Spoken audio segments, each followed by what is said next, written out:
Ada orang yang sengaja membuat konten-konten sedekah, tapi tujuan konten sedekahnya, mohon maaf ya, konten-konten sedekahnya dibuat dulu, dihina dulu orang lain, dicaci maki dulu orang, baru kemudian dia sedekah. Ini sebenarnya penjualan agama. Mereka memperjualbelikan agama. Ada orang-orang yang memperjualbelikan fatwa demi dunia. Bahkan mohon maaf yang lebih parah lagi, ada orang-orang yang sengaja menjual Al-Quran demi untuk mendapatkan duit. Sudah terjadi kasusnya, sudah. Faqad faza fawzan azimah. Puji syukur kehadirat Allah atas limpahan rahmat dengan mengucapkan alhamdulillahirabbil alamin. Bersolawat kepada Nabi dengan mengucapkan Allahumma salli ala Muhammad wa ala ali Muhammad fil alamin innaka Hamidum Majid. Bapak Ibu sekalian yang berbahagia, di maghrib ini mudah-mudahan Allah limpahkan rahmat dan karunia-Nya kepada kita semua. Allah sehatkan kita, Allah kuatkan, Allah ridhai kita, Allah jadikan kita orang-orang yang saleh dan salihah. Allah anugerahkan anak-anak yang selalu taat kepada Allah, yang rajin beribadah, yang sayang kepada kedua orang tuanya. Bagi orang tua kita yang telah mendahului kita, Allah terima amal ibadahnya, Allah tempatkan di tempat terbaik di sisinya. Bagi orang tua kita yang masih hidup, Allah sehatkan, Allah kuatkan, Allah berkahi, Allah luaskan rezekinya. Insya Allah semua kita mudah-mudahan Allah matikan dalam keadaan husnul khatimah.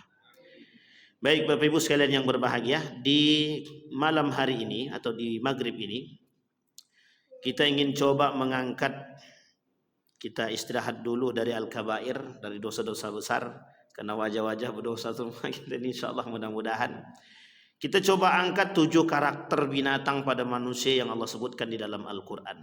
Sebagai satu perumpamaan, kita coba ambil hikmahnya dari apa yang Allah sampaikan. Di dalam Al-Quran ada 7 karakter binatang yang Allah sematkan, yang Allah tuliskan. Tujuannya adalah karakter itu sebagai perumpamaan bagi umat manusia. Jika Allah melakukan atau mengatakan atau permisalan tersebut Allah sebutkan di dalam Al-Quran, jika ada manusia yang melakukan sama hal seperti tersebut, maka tak ubahnya manusia tersebut seperti binatang. Pernah Allah berkata, ketika manusia itu mempertuhankan hawa nafsu dia, memperturutkan hawa nafsu dia, mereka seperti kalbahaim, gitu, seperti binatang ternak. Balhum adal, gitu, tapi mereka jauh lebih parah daripada itu, atau lebih sesat atau lebih menyesatkan. Nah, di dalam Al-Quran kata Allah paling tidak ada 7 karakter binatang. Yang pertama kata Allah di dalam surat Al-A'raf ayat 176, Allah kata, walau syi'na la rafa'nahu biha walakinnahu akhlada ilal ardi wattaba'a hawahu famathaluhu kamathalil kalbi in tahmilhu yalhath in tahmil alaihi yalhath aw tatrukhu yalhath dzalika mathalul qaumil ladzina kadzdzabu bi ayatina faqasusil qasasa la'allahum yatafakkarun. Sebelum ini kita lihat Bapak Ibu. Walau syi'na la rafa'nahu biha walakinnahu akhlada. Apa kata Allah? Dan kalau kami menghendaki, sesungguhnya kami tinggikan derajatnya dengan ayat-ayat itu, tetapi dia cenderung kepada dunia dan menurutkan hawa nafsunya yang rendah. Maka perumpamaannya seperti binatang yang Allah sebut sebagai kalbun dalam Al-Quran. Kalbun itu bahasa lainnya dog. Tahu Bapak Ibu ya? Guguk. Allah sebut dalam Al-Quran sebagai guguk. Jika kamu menghalaunya, diulurkannya lidahnya, dan jika kamu membiarkannya, maka dia juga tetap akan mengulurkan lidahnya. Demikian itulah perumpamaan orang-orang yang mendustakan ayat-ayat kami. Maka ceritakanlah kepada mereka kisah-kisah itu agar mereka berfikir. Baik Bapak Ibu sekalian yang berbahagia, ingin saya angkat sedikit Bapak Ibu. Apa maksudnya ayat ini? Maksudnya ayat ini ada orang-orang yang mendustakan ayat Al-Quran. Ada orang-orang yang mendustakan syariat-syariat Allah. Allah sebut di dalam Al-Quran dalam ayat yang lain. Kata Allah di dalam Al-Quran, innal ladzina yakfuruna Allaha wa rusulihi wa yufarriquna wa yuriduna an yufarriqu bainallahi wa rusulihi. Kata Allah, ada orang-orang yang kufur dan kafir dan ingkar akan Allah dan Rasulnya. Ada juga orang-orang yang ingin memisahkan antara beriman kepada Allah dan beriman kepada Rasulnya. Kemudian mereka berkata, nu'minu bi ba'di wa nakfur bi ba'd. Kami beriman kepada sebagian dan kami kufur kepada sebagian. Sampai-sampai Allah kata dalam Al-Quran, mereka wa yattakhidhu baina dzalika sabila. Mereka jadikan itu jalan bagi mereka untuk mendapatkan dunia. Maksudnya apa? Di dalam ayat yang kedua tadi Allah berkata, ada sekelompok orang yang mengambil manfaat dari keimanan mereka. Tapi ada sekelompok orang yang kufur akan Allah dan Rasulnya. Apa yang Allah perintahkan, apa yang diperintahkan oleh Rasulnya mereka ingkari. Bahkan mereka tidak mau menjalankan hal demikian. Kita ambil contoh, ada orang yang tidak taat kepada Allah, ada orang yang melakukan maksiat kepada Allah, ada orang yang melakukan perbuatan-perbuatan dosa besar kepada Allah. Itu pada hakikatnya mereka sedang bermaksiat. Tetapi yang uniknya lagi, di balik kemaksiatan mereka, mereka tak merasa bersalah akan perbuatan yang mereka lakukan. Sehingga Bapak Ibu sekalian yang berbahagia, kata Allah, mereka menginginkan membedakan mana Allah dan Rasul. Kami hanya beriman kepada Allah tapi tak beriman kepada Rasul, atau sebaliknya, kami beriman kepada Rasul tapi kami tak beriman kepada Allah. Adakah di antara manusia hari ini yang seperti itu? Ada. Mereka hanya beriman kepada sebagian ayat-ayat Al-Quran, tapi sebagian lagi mereka tak beriman. Kita ambil contoh. Apa contohnya? Ada orang-orang yang percaya dengan perintah di dalam Al-Quran dan larangan, tapi ada orang yang tak percaya. Kata Allah, hukum nikah beda agama haram, tapi kata mereka hukum nikah beda agama tidak haram. Kata Majelis Ulama Indonesia mengucapkan selamat Natal haram, tapi bagi mereka tidak haram. Kata mereka bahwa riba itu, kata Allah riba itu haram, kata mereka tak haram. Kata mereka bercampur laki-laki dan perempuan itu haram, tapi sebagian mereka mengatakan tidak haram. Nu'minu bi ba'd wa nakfur bi ba'd. Mereka beriman sebagian, tapi sebagian lagi mereka tak beriman, mereka ingkar. Yang lebih parah daripada hal demikian, ada yang disebut dengan orang alim, orang yang berilmu, tapi mereka justru mengingkari keilmuan mereka dan mereka mengingkari agama. Pada ayat yang tadi kita bacakan, pada ayat yang pertama, apa kata Allah? Allah katakan perumpamaan mereka, orang-orang yang mendustakan agama, orang-orang yang memperjualbelikan agama dengan keilmuan mereka, orang-orang yang memperjualbelikan agama demi kepentingan dunia mereka, Allah sebut mereka sebagai seperti binatang yang Allah sebutkan, Allah misalkan seperti guguk. In tahmil alaihi yalhas wa in tatruku yalhas. Kalau kau biarkan mereka, dia tetap akan menjulur. Tidak engkau biarkan mereka, tetap akan menjulur. Ini binatang tadi. Apa maksudnya? Secara lebih eksplisitnya Allah katakan begini, ada orang yang memanfaatkan agama untuk kepentingan dunia. Jadi begini Bapak Ibu, misal ada orang yang memperjualbelikan nasab dia karena dianggap nasabnya mulia untuk menghadirkan duit. Jadi sekalipun dia melakukan perbuatan tercela, tapi karena nasab dia baik, diperjualbelikan nasab itu sehingga bisa mendatangkan keuntungan. Yang pertama. Yang kedua contohnya, ada orang-orang yang memanfaatkan solawat. Dia gunakan solawat itu untuk mencari duit. Bagaimana caranya? Dibuatlah solawat itu seindah mungkin, tapi di belakang solawat tadi mereka panggungkan solawat tadi, kemudian bercampur laki-laki perempuan yang hadir berdatangan untuk mendapatkan duit dan keuntungan. Berarti yang dijualnya apa? Sholawat. Apa yang dijualnya? Agama. Sama halnya dengan orang-orang yang memanfaatkan isu agama untuk kepentingan politik. Sama. Itu lebih luas lagi. Gitu. Bahkan ada yang lebih parah, ada. Mereka memperjualbelikan ayat-ayat agama, ayat-ayat Allah, ayat-ayat Al-Quran demi kepentingan dunia. Kita ambil contoh. Mereka katakan bahwa tidak ada ayat yang berbicara tentang penghafal Al-Quran atau kewajiban menghafal Quran. Oke.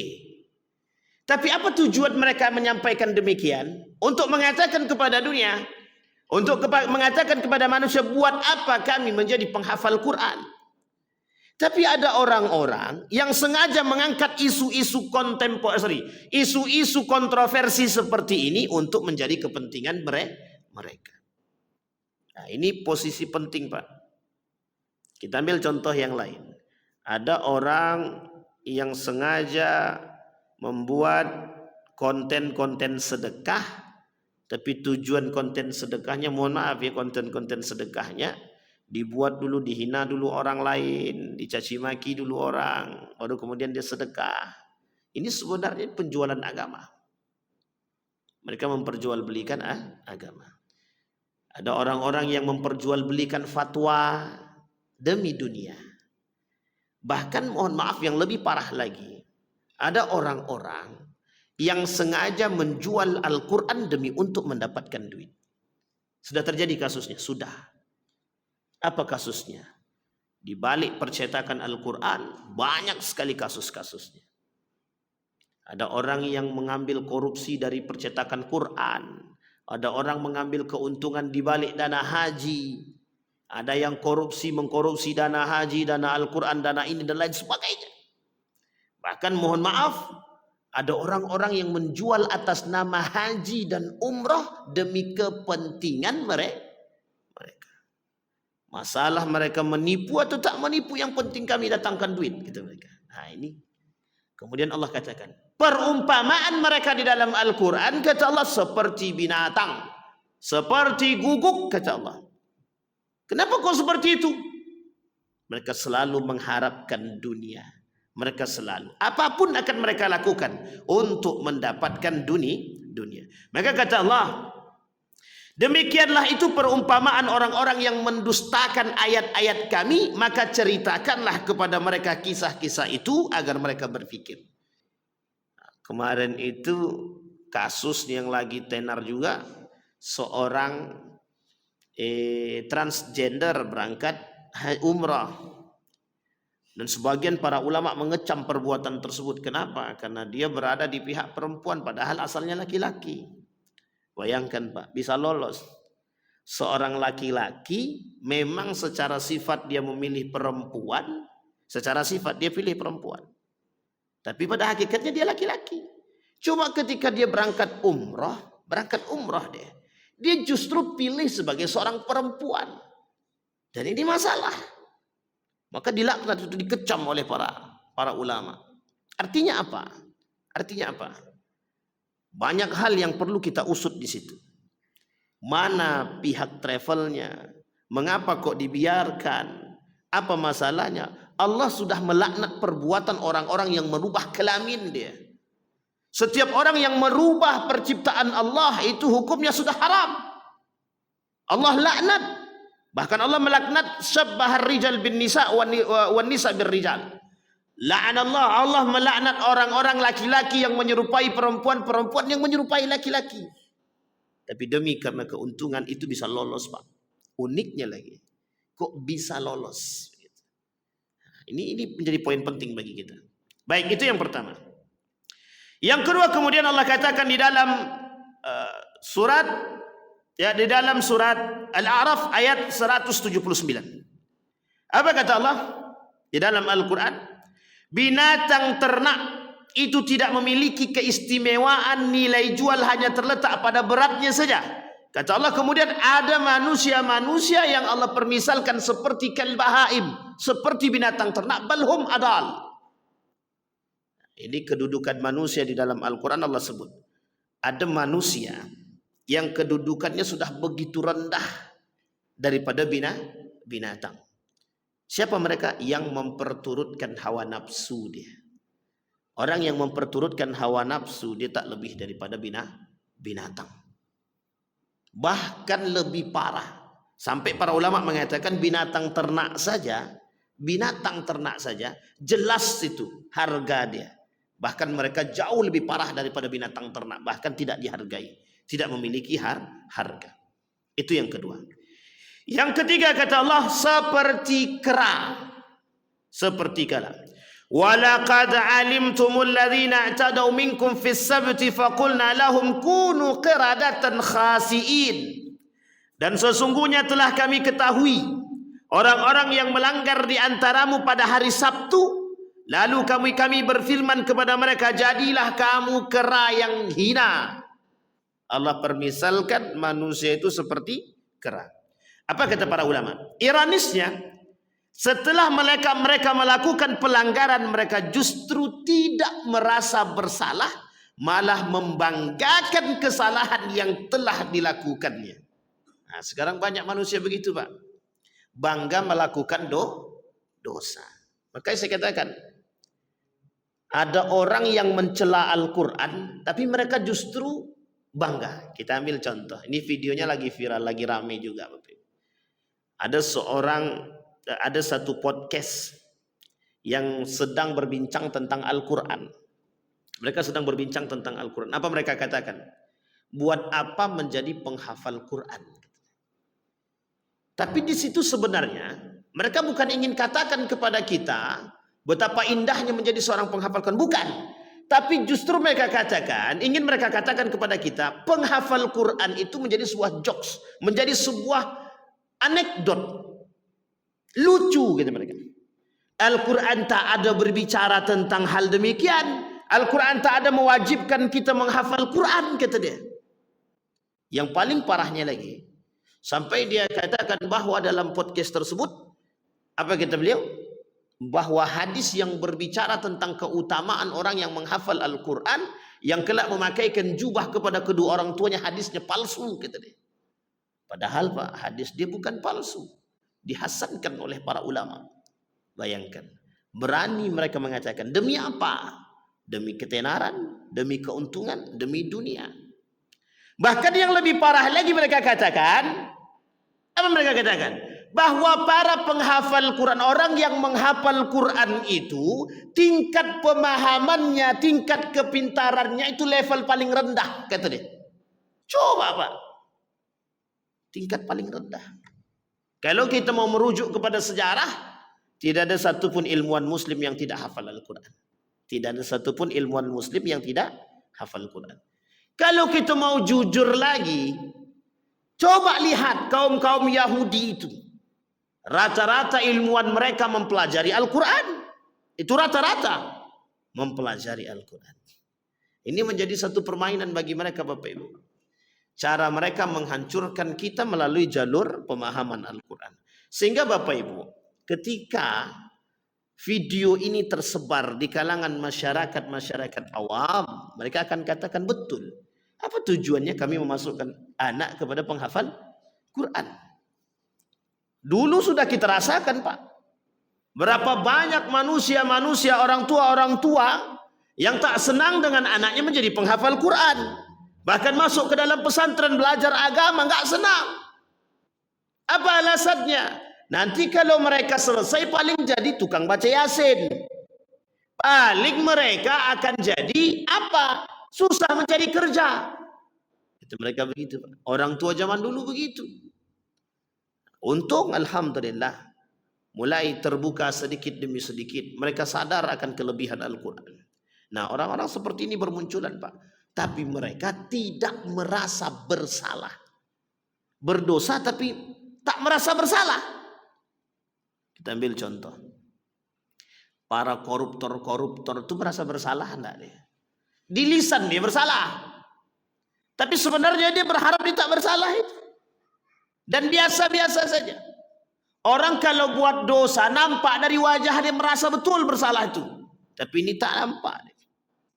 Ini karena apes saja. Coba kalau nggak apes, kata dia. tetap aja tersenyum. Coba bayangkan, hanya karena apes saja. Kalau tidak apes itu mereka tidak akan merasa bersalah itu. Coba Bapak Ibu lihat, bayangkan kasus orang yang memanipulasi, melakukan percetakan uang palsu itu. Dah berapa triliun itu yang tersebar di negara kita nih. Duit yang mereka lakukan, penipuan itu. Karena yang bermain bukan sedikit juga. Berapa banyak uang palsu yang mereka sebarkan. Pertanyaannya adalah, selama bertahun-tahun, pernahkah mereka merasa bersalah atas perbuatan mereka? Melakukan tipu daya terhadap hal demikian? Tidak. Tidak. Kenapa mereka tak merasa bersalah? Kenapa mereka tak merasa bersalah? Karena mereka menganggap apa yang mereka lakukan itu tidak berada dalam koridor-koridor agama. Itu yang pertama. Yang kedua, mereka menganggap tidak akan mendapatkan hukuman secara langsung di dunia. Bahkan Allah mungkin, kata mereka, mungkin dalam hati mereka, kalau kami dah buat dosa cukup bertobat kepada Allah, Allah terima tobat kami, gitu deh. Begitukah? Iya, di dalam agama. Tapi Allah buktikan, sepandai-pandainya tupai melompat, jatuh juga Pak. Sepandai-pandainya mereka menyembunyikan hal demikian, tapi ternyata tercium juga. Bayangkan kasusnya. Bisa di salah satu universitas membuat percetakan uang palsu. Dan ternyata uang palsunya hampir mirip dengan uang yang asli. Dan itu tidak mungkin satu orang kan. Ternyata setelah dicek berbagai macam manusia di situ yang terlibat. Pertanyaannya, kok mereka tidak merasa berdosa melakukan manipulasi, penipuan-penipuan seperti itu? Dalam video kemarin itu, seorang ibu-ibu ketika ngambil uang di ATM, kebetulan tempatnya di situ. Apa kata dia? Aku tak berani ngambil uang lagi, kata dia. Aku curiga ini duitnya antara asli apa tidak, kata dia. Karena memang ketakutan Pak. Karena bukan hanya sedikit, bukan hanya sekitar 100-200 juta Pak. Triliunan yang mereka sudah manipulasi itu duit. Yang sudah tersebar di mana-mana. Mereka jadikan apa? Bahkan mohon maaf, hampir sulit untuk menentukan mana yang asli dan mana yang palsu. Apa ada di warung-warung kecil itu pakai scan untuk membuktikan ini asli apa palsu? Ada Pak. Berarti Bapak Ibu bayangkanlah sudah berapa banyak uang palsu yang tersebar itu. Jangan-jangan dah sampai ke Pekanbaru kan? Itu yang kita takutkan. Baik, itu yang ketiga. Jadi karakter kera. Nah, ada karakter kera, adakah karakter yang lain yang terdapat pada sifatnya kera itu? Ada rakus. Makanya Bapak Ibu lihat, perhatikan. Sudah triliunan rupiah yang mereka lakukan percetakan tersebut. Pertanyaannya, kok mereka nggak puas juga? Akhirnya apa yang terjadi? Kerakusan mereka menyebabkan mereka terjerumus dalam kesalahan. Andai kata mereka di tengah jalan mereka bertobat, mungkin sampai sekarang nggak tahu Pak. Tapi karena rasa rakus yang mereka miliki tadi, itulah yang mereka lakukan sekarang. Sama Pak. Ada orang yang rakus akan jabatan. Ada orang yang rakus dengan kekuasaan. Ada orang rakus dengan dunia. Kerakusan mereka terhadap dunia. Kera itu begitu Pak. Karakter kera itu begitu. Rakus dia. Kera itu rakus. Nampak satu pisang. Belum habis pisang yang satu nih Pak. Ditengoknya ada pisang lain, diambilnya lagi tuh. Bahkan dia tak suka kalau ada yang lain yang ngambil. Berebut gitu. Padahal di tangannya masih ada tuh. Sama Pak. Begitulah karakter manusia sekarang nih Pak. Rakus dengan dunia itu. Padahal tangannya tak mampu memegang semua Pak. Tak mampu tangan kita ini memegang semua. Tapi mengapa kerakusan yang tertanam dalam diri manusia? Baik, itu yang ketiga. Kemudian yang keempat, Allah sebutkan juga di dalam Al-Quran. Qul hal unabbi'ukum bisyarrim min dhalik. Qul hal unabbi'ukum bisyarrim min dhalika masubatan 'inda Allahi man la'ana Allahu wa ghadiba alaihi wa ja'ala minhum qiradatan wal khanazir wa abadat taghut ulaika syarrum makanan wa adalla an sawa'as sabil. Selain daripada kera, Allah juga sebut mereka seperti babi Dan orang-orang yang menyembah taghut, mereka itu lebih buruk tempatnya dan lebih tersesat dari jalan yang lurus. Bapak Ibu dah tahu karakter-karakter babi? Apa karakter babi itu? Salah satu karakter babi itu selalu menikmati tempat yang busuk. Tempat yang busuk itu selalu disukai. Jadi babi itu tak mau tempat yang harum, tak mau tempat yang bagus, tak mau dia. Dia selalu mau di tempat yang busuk, yang buruk saja. Karakter manusia-manusia yang fasik, karakter manusia-manusia penyembah. Jadi gini Bapak Ibu, kita boleh lihat orang-orang yang berperangai buruk, mereka tidak akan nyaman ketika duduk dengan orang yang punya perangai yang baik. Mereka akan duduk bersama orang-orang yang satu perangai dengan dia. Sama halnya pelaku narkoba, dia tidak akan mau duduk dengan orang yang tidak pelaku narkoba. Kenapa? Ini bukan kawanku gitu deh. Sama peminum khamar, dia tak akan mau duduk dengan orang yang tidak peminum khamar. Karena kalau orang yang tidak minum khamar ini, dia tak dapat jatah dia. Sehingga ketika duduk dengan orang-orang minum khamar, dia bisa membeli khamar, bisa duduk, bisa barang, bisa nyambung, bisa mabuk sama-sama. Salah satu karakter babi itu adalah dia suka di tempat yang busuk, di tempat yang buruk. Nah, manusia hari ini, pelaku-pelaku dosa, pelaku-pelaku kemaksiatan, apa kata kata Syekh Arsyad Al-Banjari ketika muridnya bertanya pengibaratan dunia, apa kata beliau? Dunia ini diibaratkan sebagai satu hal yang busuk, kata dia. Loh, kok kenapa manusia mau hidup di tempat yang busuk? Karena sudah terbiasa, kata dia. Makanya diibaratkan sama beliau, ketika ada orang tinggal di tempat yang busuk. Misal ini ada tempat pembuangan sampah. Kemudian ada orang mau tidak ada tempat lagi, dia akan tinggal di situ. Akhirnya dia buat tempat gubuk kecil dan tinggal di samping tempat pembuangan sampah tadi. Pertanyaannya adalah busuk enggak pembuangan sampah tadi? Busuk. Tapi mengapa dia tetap tinggal di situ? Pertanyaannya adalah tidak ada tempat lain untuk tinggal. Artinya apa? Dia terpaksa tinggal di situ. Ketika dia terpaksa tinggal di situ, lama kelamaan dia menjadi terbiasa dengan keadaan begitu. Begitulah umat manusia hari ini. Dulu dianggap dosa tadi itu hal sangat-sangat luar biasa. Orang takut dengan berbuat dosa. Tapi mengapa hari ini dosa itu menjadi hal biasa? Karena pada hakikatnya dipaksa untuk melakukan perbuatan maksiat dan dosa. Sehingga ketika mereka sudah terbiasa, itu menjadi hal yang biasa. Makanya korupsi itu kenapa di negara kita ini menjadi hal yang biasa? Kenapa? Karena sudah terbiasa. Karena orang sudah menganggap itu perbuatan hal yang biasa. Makanya Bapak Ibu boleh lihat di hadapan manusia-manusia hari ini, ketika ada kecurangan-kecurangan kecil dalam jual beli, mereka akan katakan itu udah sering terjadi, kata dia. Biasa, udah dianggap biasa dah tuh, kata dia. Coba, yang salah dianggap biasa. Apa masalahnya? Karena dari awal tidak ada yang menghalang hal demikian. Memaksakan melakukan perbuatan maksiat, pada hakikatnya nanti di akhir mereka akan menjadi terbiasa dengan maksiat tersebut. Itu sulit, Pak. Sangat sulit sekali. Begitulah yang terjadi hari ini. Mengapa begitu merajalelanya dosa, zina dan lain sebagainya? Kita ambil contoh. Berpegang tangan laki-laki perempuan. Dulu Pak, orang zaman dulu tak mau Pak berpegang tangan laki-laki perempuan di tempat umum tuh tak mau Pak. Malu orang, malu. Ini tangan siapa aku pegang? Nah, begitu, itu cuma pegang tangan Pak. Malu orang. Sekarang tidak. Sampai dikata kok peganglah tangan dia tuh biar nampak mesra sedikit. Nah, coba bayangkan, malah disuruh. Ketika kita katakan kok berpegang tangan hukumnya haram loh. Jawaban mereka sederhana Pak. Biasa aja, cuma pegang gitu aja pun nafsu aja nggak ada, kata dia. Coba bayangkan Pak. Karena mereka sudah terbiasa melakukan maksiat. Maksiat kalau sudah biasa kita lakukan, itu akan menjadi terbiasa di kalangan kita Pak. Kita ambil contoh yang lain.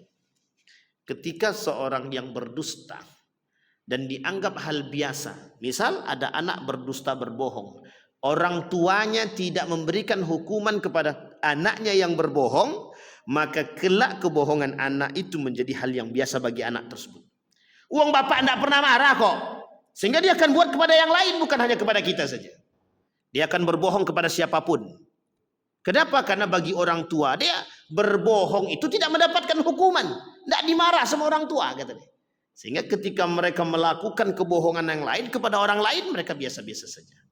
Nah, ini Bapak Ibu sekalian yang berbahagia, kita perlu memahami ini karena Allah menunjukkan kepada kita karakter-karakter tersebut agar kita bisa menjauhi. Kemudian yang kelima, seperti laba-laba kata Allah. Mathalul ladzina takhadhu min dunillahi awliya kamathalil ankabut uttakhadat baina wa inna auhanal buyuta la baital ankabut law kanu ya'lamun. Perumpamaan orang-orang yang mengambil pelindung-pelindung selain Allah adalah seperti laba-laba yang membuat rumah, dan sesungguhnya rumah yang paling lemah adalah rumahnya laba-laba kalau mereka mengetahui. Ini perumpamaan bagi mereka yang syirik-syirik, Pak. Orang-orang yang suka mengambil bantuan kepada manusia, yang selalu berharap pertolongan kepada manusia, yang selalu mengambil pertolongan kepada dukun, kepada siapapun, kepada jin, kepada setan, kepada hantu. Ini adalah pertolongan yang lemah. Kenapa Allah mengambil perumpamaan ini? Karena Allah tahu, Pak. Apa yang Allah tahu? Bahwa kelak di akhir zaman itu banyak manusia-manusia yang tak datang kepada dia untuk minta bantuan. Sehingga Nabi bilang kepada Ibnu Abbas, wa in ijtama'al qaumu ala an yadurruka la yadurruka bi syai' illa qad kataballahu 'alaik. Wa in ijtama'al qaumu ala an yanfa'uka bi syai' la yanfa'uka bi syai' illa qad kataballahu 'alaik. Tapi hadis sebelumnya Nabi kata begini. Wa idza sa'alta fas'alillah wa idza ista'anta fasta'in billah. Jika engkau mau meminta, minta kepada Allah. Jika engkau memohon pertolongan dan perlindungan, mohon kepada Allah. Kenapa Nabi katakan ini kepada Ibnu Abbas? Karena kata Nabi dalam hadis yang lain, kelak akan ada manusia-manusia yang menjadikan makhluk sebagai tempat mereka berlindung. Mereka mengambil ittakhadhu makhluqan. Mereka akan jadikan makhluk-makhluk itu tempat mereka berlindung. Kita ambil contoh. Ketika ada orang yang mohon maaf, sulit mencari pekerjaan, mereka akan datang kepada kepala dinas, kepada orang-orang yang berkuasa. Bang, tolong masukkan anakku ke situ. Apa yang mereka lakukan? Mereka datang kepada manusia. Kata abang tadi, oke, nanti aku masukkan ke tenaga honor ya. Ya, bayar aja 20 juta. Nah, sudah dua salahnya, Pak. Satu, dia berharap kepada manusia. Yang kedua, sudah main suap. Yang ketiga, dibayar, Pak. Setelah dibayar 20 juta, ternyata tak lulus. Tak diterima juga. Ngamuk dia sejadi-jadinya. Duit sudah dikasih, tapi juga tidak diterima, kata dia. Coba bayangkan, Pak. Mereka yang ketiga dusta kepada Allah. Mereka tak sadar bahwa mereka segala sesuatu itu adalah keputusan Allah, bukan keputusan manusia. Akhirnya yang terjadi apa? Kebencian mereka terhadap manusia. 4. Banyak kerusakan yang timbul, Pak. Itu karena kita berpangku kepada manusia. Kita berpangku kepada manusia itu untung-untungan, Pak. Untung-untungan. Apa maksudnya untung-untungan? Berpangku kepada manusia itu tergantung pada kekuatan. Kalau manusia ini kuat, punya jabatan tertinggi, mungkin aman. Kalau tidak, ya siap-siap untuk disingkirkan. Bahkan yang paling parahnya lagi, ada yang datang kepada dukun untuk meminta bantuan. Mbah dukun, pokoknya aku mau duduk di situ. Bagaimana caranya terserah. Nah, ini menjadi masalah. Sehingga dukunlah. Apa kata beliau? Sampai ada bahasa itu. Kalau harapan tak jadi, dukun bertindak, kata dia. Nah, cinta ditolak, dukun bertindak. Nah, kalau ini tidak, pekerjaan tertolak, dukun bertindak. Banyak, Pak, yang bermain dengan, mohon maaf, yang bermain dengan dukun. Karena pengharapan, tak ada lagi harapan yang lain, hanya bermain dengan dukun untuk mendapatkan itu. Bahkan mohon maaf, banyak yang datang ke dukun itu untuk biar kaya. Gimana caranya? Bagaimana caranya Pak Simbah, rumah kami ini selamat dari masuknya hantu belau? Dikasihlah jimat. Bagaimana rumah kami ini biar selamat dari debt collector? Bagaimana rumah kami ini biar selamat dari ABCD? Nah, begitu, Pak. Kata Simbah tadi, pergi ke kuburan, ambil tali mayat tadi, gantung di rumah. Makin jadi setan itu masuk rumah. Bukan makin jauh setan itu makin jadi. Inilah yang terjadi di kalangan kita, Pak. Banyak manusia yang Allah dah kata memang dari dulu kata Allah. Allah dah kata banyak orang-orang yang mencari perlindungan bukan kepada aku kata Allah.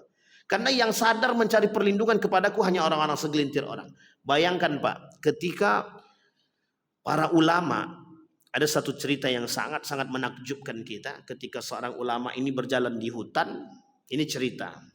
Ketika berjalan di hutan, seekor singa yang ganas itu pun bisa berhenti hanya karena kekuasaan Allah, karena keyakinan dia kepada Allah. Dan ini sudah banyak Bapak Ibu sekalian yang berbahagia kita dapat cerita. Dan bahkan Allah Maha Kuasa atas itu segalanya. Bukan tidak. Artinya apa? Kalau manusia mau kembali kepada Allah. Bayangkan Pak, seorang, ini cerita nyata dari orang zaman dahulu. Apa kata mereka? Kami kalau mencuri bala, kata dia. Di kayu bala kami curi, kata dia. Nah, untuk lepas dari kejaran orang itu kami baca surat Yasin, kata dia. Coba Pak, perbuatan yang dia lakukan mencuri, tapi kemudian memohon perlindungan kepada surat Yasin. Apa kata dia? Tertutup mata orang itu kami lewat bebas, kata dia. Ini perlu juga dituntutnya kadang-kadang. Itu ada suratnya, ada ayatnya di dalam surat Yasin itu. Wahum la yubsirun itu. Kalimat akhirnya wahum la yubsirun kan itu. Surat ayat berapa itu saya lupa. 9 ya, ayat 9 itu. Sampai saya bilang, "Wah ini tapi ada tapinya." Saya tanya, "Apa syaratnya, Pak?" "Tidak ada syaratnya." "Apa yang harus kami lakukan?" "Pokoknya yakin saja baca itu terus," kata dia. "Pokoknya bawa barang apapun baca itu bismillah." Uniknya lagi mencuri barang orang tapi yang dibaca surat Yasin ayat bisa lulus. Artinya apa? Nah, ini penting Bapak Ibu. Artinya cerita seperti ini meskipun dianggap satu anekdot, tapi bagaimana keyakinan mereka kepada pertolongan Allah itu nyata. Meskipun yang mereka buat perbuatannya yang haram. Memang mencuri itu haram, tapi ketika mereka kembali kepada Allah, Allah juga tidak akan pernah mengindahkan mereka. Allah tidak akan pernah menghindari mereka. Justru Allah akan semakin dekat dengannya. Bapak Ibu sekalian yang berbahagia, hari ini begitu Pak. Ketika kita punya masalah, kita tidak mau datang kepada Allah. Kita akan cari yang lain dulu. Begitu banyak manusia punya masalah hari ini Pak. Banyak manusia punya masalah. Bapak Ibu boleh lihat kalau muka dia sulit tersenyum, itu kusutnya minta ampun, itu sedang banyak masalah seperti itu. Entah masalah rumah tangganya, masalah duitnya, masalah dompetnya dan lain sebagainya. Itu mesti masalah itu Pak. Pertanyakan kepada mereka, sudah datang belum kepada Allah? Sudah mereka cerita belum kepada Allah? Mereka sudah curhat belum kepada Allah? Masalahnya sekarang ini sulit kita dapatkan manusia yang curhatnya kepada Allah. Kenapa? Karena akal mereka berkata, curhat kepada Allah tidak ada solusi. Tapi kalau curhat kepada manusia pasti ada solusi. Itulah kesalahan berpikir manusia hari ini. Kenapa? Menyampingkan kekuasaan Allah. Mereka sholat. Mereka ibadah, mereka puasa, mereka zakat, iya. Tapi mengapa mereka tetap tidak percaya kepada Allah? Mereka katakan dalam sholat, mereka katakan dalam sholat itu, "Inna salati wa nusuki wa mahyaya wa mamati lillahi rabbil alamin." Salatku, matiku, hidupku, salatku untuk Allah. Pertanyaannya benar gak? Tidak seutuhnya benar Pak. Kenapa? Ketika punya masalah, semuanya bukan lari kepada Allah dulu, tapi lari kepada manusia. Setelah buntu mentok sama manusia, baru datang, "Ya Allah, aku dah usaha ke sana ke sini ya Allah, tapi juga tidak dapat bantuan pinjaman ya Allah, tolonglah ya Allah." Apa kata Allah? "Kau datang padaku terakhir," kata dia. Malah makin ditambah sama Allah masalah tadi Pak. Malah makin ditambah oleh Allah. Artinya apa? Karena kita sudah menduakan Allah dan kita sudah menjadikan Allah itu nomor sekian. Maka Bapak Ibu sekalian yang berbahagia, sulit Pak bagi kita Pak untuk mengatakan hal demikian. Nah, kemudian yang keenam, seperti nyamuk, yaitu orang yang kelakuannya hanya kerjaannya mengganggu orang lain saja. Nah ini, kalau ini dah jelas nih Pak. Dah banyak orang-orang yang suka mengganggu orang lain, tidak bisa membuat hidup orang lain tenang. Kerjaannya cuma mengganggu aja. Ada orang begitu Pak. Nah, ini mohon maaf nih ya Bapak Ibu sekalian yang berbahagia, geng motor selalu mengganggu kenyamanan orang. Geng motor ini selalu mengganggu kenyamanan Pak. Ada aja yang mereka buat. Ada sebab tak ada. Apa sebabnya? Mungkin ada sebagian di antara mereka yang mabuk. Ini unik Pak. Orang-orang mabuk nih karena mungkin akalnya tak ada lagi, atau mungkin akalnya kurang sehat, sehingga mereka selalu membuat onar Pak, merusak orang lain. Nah, Bapak Ibu sekalian yang berbahagia, Allah ibaratkan seperti nyamuk. Nyamuk tuh gimana pun tetap di mana kita ada dia. Sehingga mohon maaf itu kerjaannya cuma menggigit aja. Gigit terus sama nyamuk. Sakit memang sakit. Nah, tapi itulah kelakuan manusia, Pak. Juga ada yang seperti itu. Tak suka melihat orang senang atau sebaliknya, senang melihat orang susah. Susah melihat orang senang, senang melihat orang susah. Nah, SMS lah kalau begitu. Susah melihat orang senang dan senang melihat orang senang melihat orang susah. Artinya apa? Ya itulah manusia gitu dia. Tengok tetangga dia baru beli mobil, ada mulut dia mengatakan itu hasil korupsi itu gitu dia. Nah, coba bayangkan. Nah, ini kelakuan manusia zaman sekarang ini, bawaannya cepat kali suuzon. Sangat cepat suuzonnya. Baik, yang terakhir Bapak Ibu sekalian yang berbahagia. Yang ketujuh Allah sebutkan di dalam Al-Qur'an. Kata Allah di dalam Al-Quran yang ketujuh, seperti keledai. Mathalul ladzina hummilut Taurat thumma lam yahmiluha kamathalil himari yahmilu asfar. Bi'sa mathalul qaumil ladzina kadzdzabu bi ayatillah wallahu la yahdil qaumaz zalimin. Perumpamaan orang-orang yang dipikulkan kepadanya Taurat, kemudian mereka tiada memikulnya, adalah seperti keledai yang membawa kitab-kitab yang tebal. Amatlah buruk perumpamaan kaum tersebut yang mendustakan ayat-ayat Allah, dan Allah tiada memberi petunjuk kepada kaum yang zalim. Bapak Ibu sekalian yang berbahagia, karakter ini itu mohon maaf Bapak Ibu, di dalam agama kita itu tidak ada agama yang benar, Pak. Innad dina indallahil Islam. Tidak ada agama yang paling benar di muka bumi ini kecuali agama Islam. Sekarang Bapak Ibu akan mendengar kalimat seperti yang saya katakan ini. Al-Quran, Islam bukanlah satu-satunya agama yang benar. Islam bukanlah salah satu-satunya agama yang paling benar. Kalaulah kalimat seperti ini di Bapak Ibu dengarkan, itu mesti keluar dari mulutnya kaum munafik yang mengatakan bahwa kebenaran bagi semua agama yang lain. Sampai di sini bisa dipahami Bapak Ibu ya. Nah, Bapak Ibu sekalian yang berbahagia, perlu dipahami bahwa agama yang paling mutlak kebenarannya adalah agama Islam, tidak ada agama yang lain. Bahkan semua nabi itu agamanya Islam. Semua nabi agamanya Islam. Agama Nabi Isa itu Kristen? Enggak. Agama Nabi Ibrahim itu Yahudi? Bukan. Enggak ada, Pak. Oh, Ibrahim punya agama sendiri namanya Ibrahim? Enggak ada. Semua nabi agamanya Islam. Aslamtum aslamna li rabbil alamin. Semua nabi beragama Islam. Artinya apa? Allah ingin katakan kepada kita bahwa kebenaran agama Islam mutlak. Maka Bapak Ibu jangan salah. Kenapa sekarang bermunculan orang-orang yang mengatakan semua agama itu benar? Itulah kaum munafik yang ingin menjauhkan pemahaman kita daripada nilai-nilai agama. Agar kita ini termasuk orang-orang yang tidak mengenal agama. Sampai-sampai kita jauh daripada agama. Sampai berani mereka katakan bahwa semua agama itu benar. Hanya saja jalan menuju kebenaran itu berbeda-beda.